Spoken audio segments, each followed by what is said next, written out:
Why is East Asia disappearing, and are they actually right? Elon Musk said Korea will disappear, not decline, not struggle, disappear. And the thing is, he's not wrong. Korea's birth rate is 0.72, the lowest of any country on earth. But here's what nobody's saying. Korea is not alone. Taiwan just overtook Korea. The entire East Asian world is vanishing. And the question nobody wants to answer is, are they making a mistake? Or are they the smartest people in the room? Let me give you the facts first. Korea, 0.72 birth rate, lowest on earth. Not just low, historically, catastrophically low. Taiwan just overtook Korea, now competing for the bottom spot. Japan, already in population decline for decades. China, one child policy for 40 years, now begging people to have three. Nobody's listening. What do these countries have in common? Military conscription, mandatory service. In Taiwan, they just brought back the draft because of China's threat. Birth rate immediately collapsed further. In Korea, men disappear for 2 years in their 20s, the exact years they should be building relationships, career futures. They come back behind, and the woman didn't wait.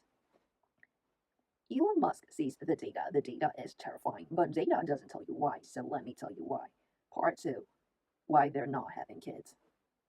Governments figured out that if you pay people to have babies, they'll have babies. Korea gives cash allowances, housing benefits, tax breaks. Some local governments are offering hundreds of thousands of dollars per child.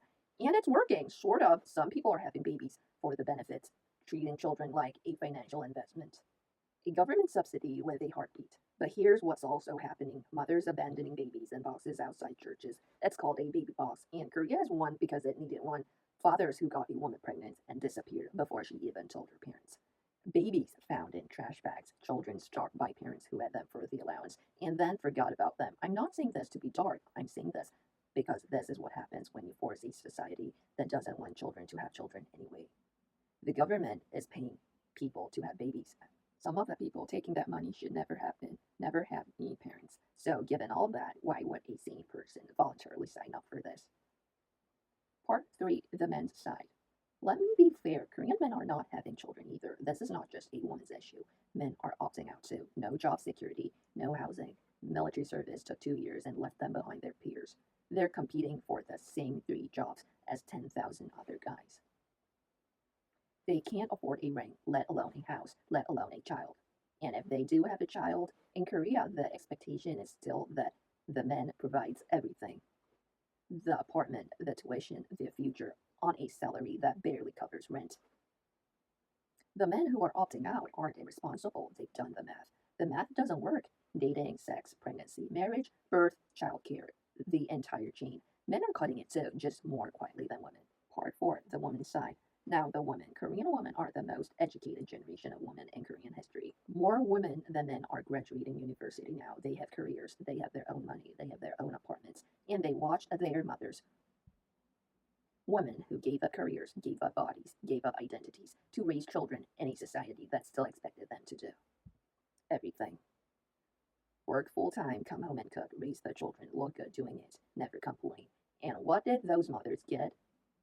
Insults if they spent money on themselves, jokes if their husband helped with dishes. So the daughters looked at the deal and said, "No, I understand that completely." But here's what I can't fully follow. Some of the rejection has gone beyond reasonable. There are women who won't date at all, who see any relationship with a man as inherently oppressive, who have decided that the entire institution of love is a trap. That's not liberation, that's a different kind of prison. Part 5, the real problem. Here's what I actually think. They're not wrong to be scared. In Asian society, comparison culture is everything. Your child will be compared to the neighbor's child, to the cousin's child, to the kid whose parents spent more on cram schools. Your child will feel that comparison every single day of their life. And if you can't give your child the best, the right school, the right neighborhood, the right opportunities, you haven't just failed as a parent.